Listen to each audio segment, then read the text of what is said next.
तो स्टार्ट करते हैं। सबसे पहला है that is the making of constitution की, किस तरीके से हमने कॉन्स्टिट्यूशन को बनाया। सबसे पहले हम देखते हैं डिमांड कैसे उठती है हमारी कॉन्स्टिट्यूंट असेंबली की।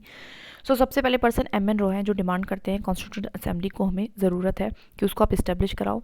उसके बाद आई.एन.सी. जो होती है इंडियन नेशनल कांग्रेस, वो ऑफिशियली डिमांड करती है और उसके चलते जो ब्रिटिश गवर्नमेंट है वो बहुत सारे ऑफर लाता है। जैसे सबसे पहले वो अगस्त ऑफर लेके आता है जो रिजेक्ट कर दिया जाता है। उसके बाद क्रिप्स मिशन लेके आता है जो मुस्लिम लीग के थ्रू जो है रिजेक्ट कर दिया जाता है, इस वजह से वो रिजेक्ट हो जाता है। And then finally cabinet mission आता है जिसके तहत हमारी कॉन्स्टिट्यूंट असेंबली जो है वो सेटअप होती है। अगर मैं बात करूँ कि कैसे हमारी कॉन्स्टिट्यूंट असेंबली बनी है, तो सबसे बात करते हैं कौन से साल में बनी है, दैट इज़ नवंबर 1946 में। मेन इसका ऑब्जेक्टिव क्या था, ट्रांसफर करना power, that is from the British India to the sovereign India, right. इसकी जो इसमें रिप्रेजेंटेशन किस किस लोगों का था, तो यहाँ पे प्रोविंशियल लेजिस्लेचर से भी लोग थे एंड प्रिंसली स्टेट से भी जो थे लोग थे। कॉम्पोजिशन की बात करो तो 389 जो है लोग थे, मतलब सीट्स थी जनरली, जो कि डिस्ट्रीब्यूटेड किसने थे, 3 कैटेगरीज में, that is Muslim, Sikh and general. तो मुस्लिम एंड सिख के अलावा जो भी लोग आते हैं दैट इज जनरल कैटेगरी में आते थे, राइट। अगर हम बात करूँ मोड ऑफ इलेक्शन का, तो ये पार्शली इलेक्टेड थे जो जनरली प्रोविंशियल लेजिस्लेचर से आए थे, एंड पार्शली नॉमिनेटेड थे जो हमारे ब्रिटिश इंडिया फिर कहे तो आई मीन टू से प्रिंसली स्टेट से आए थे, राइट। अगर मैं बात करूँ रिजल्ट का, तो आईएनसी को सबसे ज़्यादा यहाँ पे सीट्स मिली थी, इंडियन नेशनल कांग्रेस को। अगर मैं बात करूँ फैक्ट्स के बारे में, तो पहली जो मीटिंग है वो दिसंबर 9 में हुई थी, जिस मीटिंग में मैंने इंटीरियम प्रेसिडेंट को इलेक्ट किया था। इंटीरियम का मतलब होता है टेम्परेरी, ठीक है, जो कि बने थे हमारे सचिंद्र सिन्हा। इलेक्टेड जो प्रेसिडेंट है उसके बाद हमने इलेक्ट किया था बाद में कि कॉन्स्टिट्यूंट असेंबली का प्रेसिडेंट कौन बनेगा, तो वो हमारे थे doctor Rajendra Prasad. Vice president थे मुखर्जी एंड कृष्णाचारी, ठीक है। ड्यूरेशन की बात करो तो ये 2 साल 11 महीने 18 दिन जो है ये असेंबली रही। डेट की बात करो तो कब हमने कॉन्स्टिट्यूशन को बना लिया था, दैट इज 26 नवंबर 1949। अदर की अगर मैं बात करूँ, अदर फैक्ट्स की, तो कॉन्स्टिट्यूंट असेंबली जो थी पहली पार्लियामेंट बनी थी हमारी फ्री इंडिया की, मतलब फ्री इंडिया के कहें तो इंडिया की पहली पार्लियामेंट बनी थी, जिसके चेयरमैन थे राजेंद्र प्रसाद। जब वो नॉर्मल एक्ट करती थी एज अ कॉन्स्टिट्यूंट असेंबली, जब वो कॉन्स्टिट्यूशन बना रही है तो उसके चेयरमैन राजेंद्र प्रसाद थे, लेकिन जब वो लेजिस्लेटिव फंक्शन करती थी तो उसके चेयरमैन को थे जीवी मावलंकर थे, जीवी मावलंकर थे, ठीक है। नाउ अगर बात करूँ ऑब्जेक्टिव रेजोल्यूशन की, तो ये हमारा कौन लाया था, थर्ड मीटिंग में लाया था, दैट इज जवाहरलाल नेहरू लेके आए थे। इसकी मेन समरी की बात करते हैं तो ये बात करता है कि इंडिया को सॉवरेन रिपब्लिक बनाना है, ठीक है। वो बात करते थे जो यूनियन है, इंडिया एज अ यूनियन आएगा तो उसमें हमारी क्या क्या चीज़ें आएंगे, तो वहाँ पे ब्रिटिश इंडिया भी आएगा, अदर पार्ट्स भी आएंगे, फिर ऐसे भी कोई पार्ट आ सकते हैं जो अनदर पार्ट है जो हमारे साथ जो है जुड़ना चाहते हैं। उसके बाद उन्होंने बात करी है टेरिटरी की, कि हमारे टेरिटरीज में ऑटोनॉमस यूनिट होगा विद यूनियन, मतलब यूनियन है उसके अंदर ऑटोनॉमस यूनिट रहेगा, ठीक है। पावर जो है वो कहाँ से ले रहे हैं, फ्रॉम द पीपल, ऐसी बात की है। फिर उसके बाद हम बात करें justice, social, economic and political, plus में इक्वालिटी की भी जो कि अपॉर्चुनिटी की दी जाएगी एंड बिफोर लॉ, ठीक है। फ्रीडम की बात करिए, thought expression, belief, faith, worship, association, action and vocation की, ठीक है। जो भी हमारे अंडरलाइन है जैसे कि before law, association, vocation, action, ये हमारे प्रेम्बल में मेंशन नहीं है, बाकी चीज़ें हैं, ठीक है। सेफगार्ड की बात करिए, माइनॉरिटीज़, बैकवर्ड लोगों को एंड ट्राइबल लोगों को, ठीक है। इंटीग्रिटी की बात करिए, वर्ल्ड पीस एंड वेलफेयर की बात करिए, ठीक है। तो किस किस चीज़ की बात करिए ऑब्जेक्टिव रेजोल्यूशन में, तो सबसे पहले हमने बात करी थी दैट इज़ हमारी सोवरेनिटी की, उसके बाद हमने बात करी इंटीग्रिटी की, उसके बाद हमने बात करी कि टेरिटरी में कौन कौन आएगा, तो ब्रिटिश इंडिया भी आएगा, प्रिंसली स्टेट्स भी आएगा, जो भी विलिंगली ज्वाइन करना चाहता है वो भी आएगा। उसके बाद हमने बात करी है कि यूनियन है जिसमें ऑटोनॉमस क्या है, यूनिट्स हैं, और लोग जो हैं वही सोर्स है पावर का। उसके बाद हमने बात करी इक्वलिटी की, है ना, जो कि अपॉर्चुनिटी की मिलेगी एंड बिफोर लॉ भी मिलेगी। बात करी हमने फ्रीडम की, इकोनॉमिक, पॉलिटिकल एंड इक्वालिटी जो कि पॉलिटिकल होगी, इकोनॉमिक होगी, है ना, इस तरीके से। एंड देन हमने बात करी फ्रीडम की, फ्रीडम बहुत बहुत तरीके की, जिसमें से एक्शन, एसोसिएशन एंड वोकेशन जो है प्रेम्बल में नहीं है। और हमने बात करी है वेलफेयर की एंड वर्ल्ड पीस की। उसके बाद हमने बात करी है दैट इज़ कि हमें सेफगार्ड करना है किन किन लोगों को, हमारे ट्राइबल लोगों को, हमारे बैकवर्ड लोगों को, और हमारे दैट इज़ माइनॉरिटीज़ को, ठीक है। तो ये सारी हमने बात करी, कुछ रहा तो नहीं है। जस्टिस, इक्वालिटी, फ्रीडम हो गया, safe guard, integrity, world peace, ठीक है, दैट्स इट। तो एक बार रिकॉल करते हुए चलेंगे तो ईजी रहेगा हमें। उसके बाद हम अदर फंक्शन की बात करो तो जो हमारे परफॉर्म कर रहे हैं कॉन्स्टिट्यूंट असेंबली में, तो वो क्रोनोलॉजिकली है। तो सबसे पहले कॉमनवेल्थ की मेंबरशिप ली थी, उसके बाद नेशनल फ्लैग को अडॉप्ट करा था, then national anthem and song को अडॉप्ट किया था, और उसके बाद प्रसाद को फर्स्ट प्रेसिडेंट इलेक्ट किया था इंडिया का, ठीक है। कमिटीज़ की बात करूँ तो कौन कौन सी कमेटी जवाहरलाल नेहरू के अंडर आती थी, तो जनरली यूनियन एंड स्टेट को देख रहे थे, तो union power, union constitution and state. Sardar Patel PA थे, तो पीए मतलब P for provincial constitution, E for advisory committee के हेड थे। रूल्स एंड स्टेटिंग जो भी रूल्स हैं वो हमारे कौन देख रहे हैं, राजेंद्र प्रसाद देख रहे हैं। ड्राफ्टिंग कमेटी की बात करो तो इसमें 7 मेंबर्स थे, जिसमें से अंबेडकर चेयरमैन था, अयंगर अय्यर मुंशी, अब्दुल्ला राव कृष्णचारी इसके मेंबर्स थे। इन्फोर्समेंट ऑफ कॉन्स्टिट्यूशन की अगर मैं बात करती हूँ तो ये हमारा अगर मैं बात करूँ ओरिजिनली जो हमारे कॉन्स्टिट्यूशन है उसमें 395 आर्टिकल्स है, आज के टाइम पे 465 है। 8 शेड्यूल से आज के टाइम पे 12 है, 22 पार्ट्स से आज के टाइम पे सब पार्ट्स को लगा के 25 है, राइट। प्रेमबल जो है सबसे बाद में लिखा गया था, ठीक है। प्रोविजन की अगर मैं बात करूँ जो हमारे 26 नवंबर को ही फोर्स में आ गए थे, क्योंकि बाकी सब हमारे 26 जनवरी से आए थे। तो कौन कौन से थे इंपॉर्टेंट, सबसे पहले कौन सा रीजन रहेगा, इलेक्शन कैसे होंगे, प्रोविंशियल पार्लियामेंट से regarding and the temporary and transitional provisions, ठीक है। अब हम बात करते हैं कुछ इंपॉर्टेंट फैक्ट्स जो कि रिलेटेड है टू द कॉन्स्टिट्यूशन। तो सबसे पहला है एलिफेंट। एलिफेंट को सिंबल माना गया है कॉन्स्टिट्यूशन का। बी एन राव एडवाइजर है। अयंगर सेक्रेटरी है। मुखर्जी चीफ ड्राफ्टमैन है। मुखर्जी कौन है, चीफ ड्राफ्टमैन, ठीक है। प्रेम बिहारी नारायण रायजादा हमारा कैलीग्राफर था। बोस एंड सिन्हा हमारी ब्यूटिफाई कर रहे हैं कॉन्स्टिट्यूशन को। एंड कृष्णा जो है विद्या वो हमारी हिंदी वर्जन लाए थे कॉन्स्टिट्यूशन का, ठीक है। आगे हम बात करते हैं साइलेंट फीचर्स का। तो ये हमारा लेंथीएस्ट रिटन कॉन्स्टिट्यूशन है, ठीक है। इसमें 465 आर्टिकल्स हैं, 12 शेड्यूल्स हैं। और इसका मेन रीज़न क्या है कि हमारा जो इंडिया है उसकी ज्योग्राफी काफ़ी बड़ी एंड डाइवर्स है, सेम फॉर हिस्ट्री। यानी हमारे यहाँ पे सिंगल कॉन्स्टिट्यूशन है for state and union, right. हमने इसको ड्रॉन भी करा है फ्रॉम द वेरियस सोर्सेज। जैसे कि government of Indian act of 1935 से हमने फेडरल स्ट्रक्चर्स को लिया है, क्योंकि पहली बार फेडरेशन की बात उसमें की गई थी। गवर्नर का ऑफिस लिया है ना, पब्लिक सर्विस कमीशन जिस इस टाइम पे सेटअप हुआ था उसको लिया है। इमरजेंसी प्रोविजंस को लिया है एंड जजुडिशरी को लिया है, as well as administrative details भी हमने यहीं से ली है। अगर मैं बात करूँ ब्रिटिश कॉन्स्टिट्यूशन की, तो हमने ऐसे पार्लियामेंट से रिलेटेड ज़्यादा चीज़ें नहीं है, जैसे कि पार्लियामेंट गवर्नमेंट हुआ है ना, लेजिस्लेटिव प्रोसीजर हुआ, कैबिनेट सिस्टम हुआ, बाइकम्युनलिज्म हुआ, पार्लियामेंट्री प्रिविलेजेस हुए। वहीं पे हमारा सिंगल सिटीजनशिप है एंड प्रीरोगेटिव राइट्स है वो भी हमने ब्रिटिश कॉन्स्टिट्यूशन से लिया, as well as rule of law, क्योंकि इसी डाइसी लाए थे इस कॉन्सेप्ट को, इसी डाइसी, और वो कहाँ के रहने वाले थे, ब्रिटेन की ही रहने वाले थे, राइट। यूएस कॉन्स्टिट्यूशन की बात करें तो हमने जजिशरी से रिगार्डिंग चीज़ें उठाई, जैसे कि independence, judicial review and removal कैसे होगा एससी एंड एचसी के जजेस का, as well as bill of rights, as well as कुछ एग्जीक्यूटिव पार्ट में हमने इंपीचमेंट उठाया प्रेसिडेंट का, and post of vice president भी यहीं से उठाई है। आयरिश कॉन्स्टिट्यूशन की बात करो तो हमने यहाँ पे डीपीएसपी लिया है, नॉमिनेशन लिया राज्यसभा के मेंबर्स का, as well as election of president. तो आयरिश से हमने इलेक्शन लिया है एंड यूएस से हमने इंपीचमेंट लिया है प्रेसिडेंट के, तो ये ध्यान रखना है, उसमें कंफ्यूज नहीं होना है, ठीक है। आगे हम बात करते हैं कैनेडियन कॉन्स्टिट्यूशन को। तो कैनेडियन कॉन्स्टिट्यूशन सी से याद रखना में सेंटर को ज़्यादा स्ट्रॉन्ग बनाता है, जैसे स्ट्रॉन्ग सेंटर की बात कर रहे हैं, रेजिड्यूरी पावर भी सेंटर को दे रहा है, तो सेंटर स्ट्रॉन्ग हो गया है ना।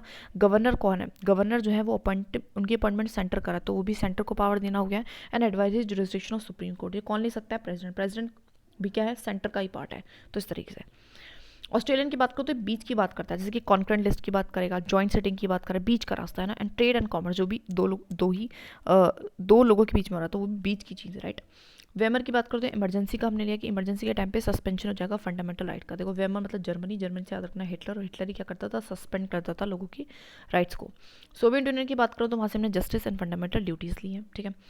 फ्रेंच से हमने लिबर्टी, इक्वलिटी एंड फ्रेटर्निटी ली है। साउथ अफ्रीकन कॉन्स्टिट्यूशन से हमने दो चीज़ें, अमेंडमेंट देखो याद रखो, क्योंकि साउथ अफ्रीका में बहुत ज़्यादा अमेंडमेंट चेंजेस की बदलाव की जरूरत है, इसलिए हमने अमेंडमेंट वहाँ से ले लिया, as well as election of the Rajya Sabha. तो नॉमिनेशन मैंने कहाँ से लिया था, आयरिश से। नॉमिनेशन तो आयरिश से लिया है राज्यसभा के मेंबर्स का, लेकिन हमने इलेक्शन नॉर्मल कहाँ से लिया, साउथ अफ्रीकन कॉन्स्टिट्यूशन से। जापानीज से हमने प्रोसीजर एस्टेब्लिश बाय रूल लिया है, ठीक है। हम बात करते हैं हमारा जो कॉन्स्टिट्यूशन है वो ब्लैंड है, रिजिडिटी एंड फ्लेक्सिबिलिटी का, उसको हम कैसे पता चलता है, हमारा अमेंडमेंट से पता चलता है। अमेंड भी कर सकते हैं लेकिन हर पार्ट अमेंड नहीं भी कर सकते। फेडरल सिस्टम है विद यूनिटरी ब्यास, मतलब हम वैसे तो फेडरेशन की बात करते हैं, वैसे तो हमने पावर को डिस्ट्रीब्यूट करा है, लेकिन हमने यूनिटरी थोड़ा सा यूनियन को ज़्यादा इंपावर करा है, ठीक है। जैसे कि ड्यूल गवर्नमेंट का होना, डिवीजन होना पावर का, रिटर्न कॉन्स्टिट्यूशन की, सो दैट कहीं भी कोई भी गलत इस्तेमाल ना करे, सुप्रीमेसी होना कि सबसे ऊपर कॉन्स्टिट्यूशन है, ना कि सेंटर ना कि स्टेट, ठीक है। रिजिडिटी होना कॉन्स्टिट्यूशन का, रिजिड रहेगा तो उसमें बदलाव नहीं कर सकते, तभी तो जो है यूनियन एंड स्टेट में पावर अच्छी तरह से डिस्ट्रीब्यूट रहेंगे। इंडिपेंडेंटली जजुडिशरी का होना, जो कि सेंटर स्टेट के मसलों को निपटाएगी। एंड बाइकैमरलिज्म का होना, जिसमें हमारा जो राज्यसभा है वो कहीं ना कहीं स्टेट से ही आए हुए लोगों को रिप्रेजेंट करता है, राइट। और ये बात करते हैं पार्लियामेंट्री फॉर्म ऑफ गवर्नमेंट को। तो पार्लियामेंट्री फॉर्म ऑफ गवर्नमेंट कैसे है, बिकॉज हमारे यहाँ पे दो एग्जीक्यूटिव है, सबसे पहले nominal and real executive, then there is a majority party rule, इसका मतलब है जिसके पास भी मेजॉरिटी होती है उस पार्टी का रूल रहता है। Then there is a collective responsibility, किसकी है, हमारी मिनिस्टर्स की है towards the Lok Sabha, right. Then there is a double membership, जो हमारे मिनिस्टर्स होते हैं there is part of executive as well as the legislature. Leadership of PM या फिर कहें तो सीएम की लीडरशिप होती है। देयर इज अ डिसोल्यूशन भी होता है हमारे लोकसभा का, ठीक है। अगर बात करें synthesis of parliamentary sovereignty and judicial supremacy, हमारे यहाँ पे ऐसा नहीं कि पार्लियामेंट सुप्रीम है फिर जजुडिशरी, इवन दोनों ही हमने यहाँ पे अच्छा रखा है, तो दोनों को इंडिपेंडेंट एंड इंटीग्रेटेड जजुडिशरी है ना, इंडिपेंडेंट है लेकिन इंटीग्रेटेड है, like district court, high court, supreme court तो इंटीग्रेटेड भी है, लेकिन ये इंडिपेंडेंट भी है and there is independent other bodies भी हैं, ठीक है।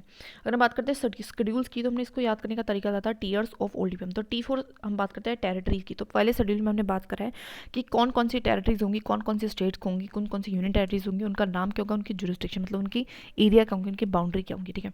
सेकंड E4 आता है इमोल्यूमेंट्स एंड सैलरीज की बात करें किन किन लोगों की, जो बहुत इंपॉर्टेंट है, जैसे कि प्रेसिडेंट है, वाइस प्रेसिडेंट है ना, speaker, deputy speaker, chairman and deputy chairman है, हमारे Lok Sabha, Rajya Sabha, legislative council, legislative assembly, इन सब की जजेस है, सुप्रीम कोर्ट, हाई कोर्ट के कैग हैं।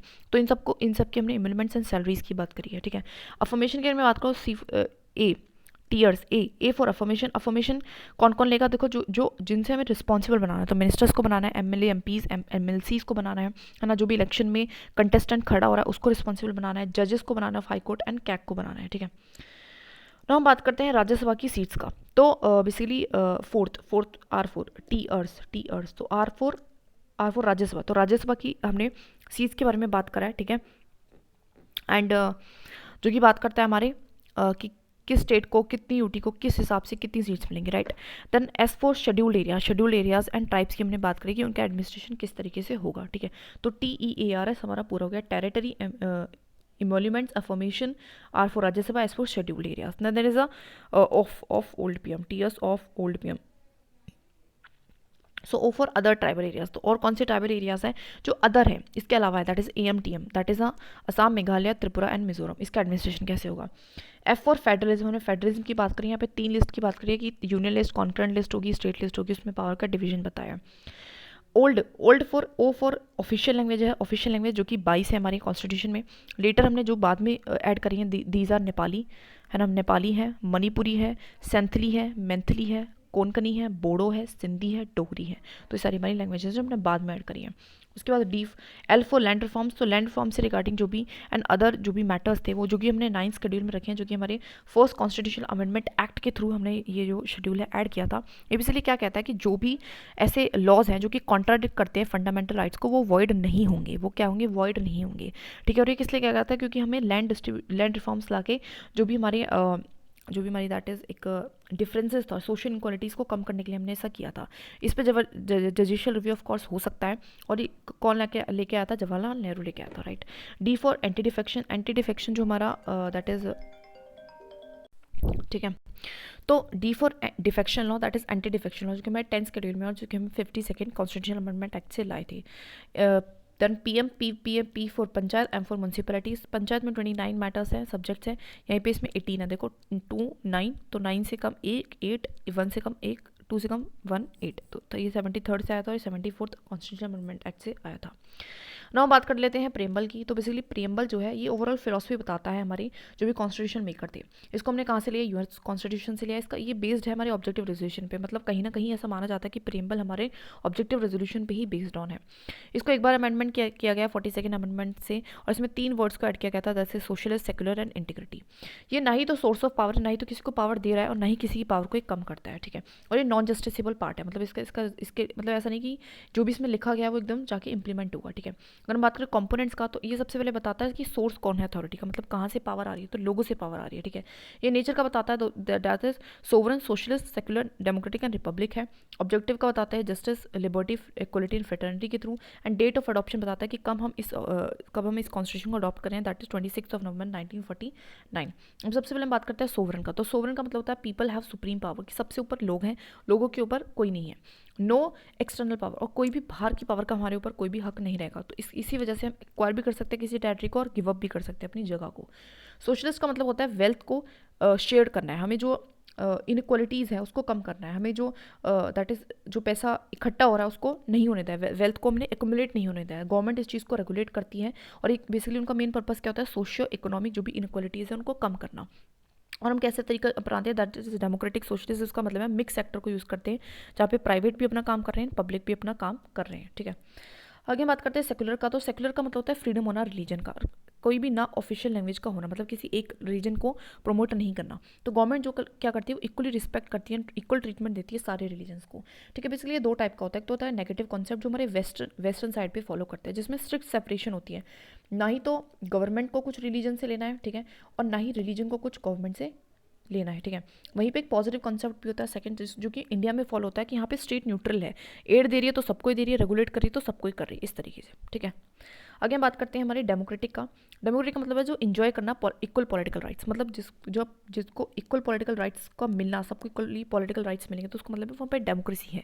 हम इलेक्ट कर पा रहे हैं अपने खुद के रिप्रेजेंटेटिव को, सबको हक है कि वोट दे सकते हैं और अपनी चुनिंदा पर्सन को चूज कर सकते हैं ना। दो टाइप की होती है, डायरेक्ट एंड इनडायरेक्ट। डायरेक्ट का मतलब होता है टूल्स, डायरेक्ट में बहुत सारे टूल्स होते हैं, ठीक है। डायरेक्ट का मतलब है हाँ जहाँ पे लोग खुद ही क्या करते हैं, अपना डिसीजन लेते हैं, ठीक है, जैसे कि रेफरेंडम के थ्रू, इनिशिएशन के थ्रू, रिकॉल के थ्रू एंड प्लेबिसाइड के थ्रू। लेकिन डायरेक्ट का मतलब होता है जहाँ पे हम क्या करते हैं, जैसे कि इंडिया में होती है, यहाँ पे उन्हें रिप्रेजेंट करते हैं, मतलब अपनी रिप्रेजेंटेटिव्स को चूज करते हैं जो हमारे बेसिस पे क्या लेंगे, आगे डिसीजन लेंगे, ठीक है। और वो हमारे इंडिया में कैसी है, पार्लियामेंट्री है, ठीक है। यहाँ पे जो गवर्नेंस है इसको हम कहते हैं गवर्नेंस बाय कंसेंट भी, ऐसा जॉन लॉके ने कहा है डेमोक्रेसी के बारे में, ठीक है। आगे बात करते हैं रिपब्लिक की। इसका जो हेड, इसमें मतलब होता है जो भी हेड होगा हमारा वो इलेक्टेड होगा ना कि नॉमिनेटेड। पॉलिटिकल जो पावर है वो लोगों के अंदर है, किसी किंग के अंदर नहीं, कोई हेरिडेटरी पोजीशन ये नहीं है। और यहाँ पे एब्सेंस है प्रिविलेज क्लास की, जैसे कि राजा महाराजाओं को पहले के टाइम पे प्रिविलेजेस मिलते थे, तो ऐसा यहाँ पे कुछ भी नहीं होगा। आगे हम बात करते हैं दैट इज़ हमारा जस्टिस। जस्टिस का मतलब होता है कि डिस्क्रिमिनेशन का ना होना, ठीक है, किसी भी बेसिस पे डिस्क्रिमिनेशन का ना होना, चाहे वो कास्ट है, चाहे वो रिलीजन है, चाहे वो जेंडर है, ठीक है। एज वेल एज गवर्नमेंट जो है वो कोशिश करती है रिड्यूस करना इन सारी इनक्वालिटीज़ को, ठीक है। लिबर्टी, लिबर्टी का मतलब है कोई भी अनरीजनेबल रिस्ट्रिक्शंस का ना होना, मतलब ऐसा है कि रिस्ट्रिक्शंस तो होंगी लेकिन ऐसा नहीं कि वो बेमतलब की होंगी, वो किसी ना कुछ मतलब है। और लिबर्टी बहुत ज़्यादा ज़रूरी होती है हमारी इंडिविजुअल डेवलपमेंट के लिए, ठीक है, इंडिविजुअल के डेवलपमेंट के लिए। एंड ऑफ कोर्स एब्सोल्यूट नहीं होती है, ठीक है। तो अगर आपको लिबर्टी चाहिए तो आपको लॉ भी होगा, लॉ होगा तभी लिबर्टी होगी, राइट। आगे हम बात करते हैं इक्वलिटी का। इक्वलिटी का मतलब है ऑल इक्वल बिफोर लॉ, कि सब ही बराबर हैं हमारे लॉ के आगे, ठीक है। अभी हम बात करते हैं अपॉर्चुनिटीज़ की, कि हम सबको बराबर अपॉर्चुनिटीज़ देंगे, राइट, सबको लॉ के आगे बराबर रखेंगे। और यहाँ पे कोई भी प्रिविलेजेस नहीं होगा, किसी के लिए भी प्रिविलेजेस नहीं होंगे। अब बात करें फ्रेटर्निटी का, तो फ्रेटर्निटी का मतलब होता है ब्रदरहुड, मतलब भाईचारा होगा, कोई भी किसी को भी हम इन्फीरियर की तरह छोटा बड़ा ट्रीटमेंट नहीं देंगे।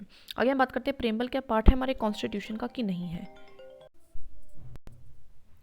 तो प्रेम्बल क्या हमारे पार्ट है कॉन्स्टिट्यूशन को, तो इसको याद करने का तरीका BKL बक्कल, ठीक है। तो बी फॉर बैरोबरी केस में बोला कि पार्ट नहीं है, इसलिए इसको अमेंड भी नहीं किया जा सकता। केशव नंदिनी में बोला कि ये पार्ट है और इसको इसलिए अमेंडमेंट किया जा सकता है। एंड LIC ने दोबारा बोला कि प्रेम्बल हमारा पार्ट है। सो अब आज के टाइम पर हम मानते हैं कि प्रेम्बल हमारा पार्ट है।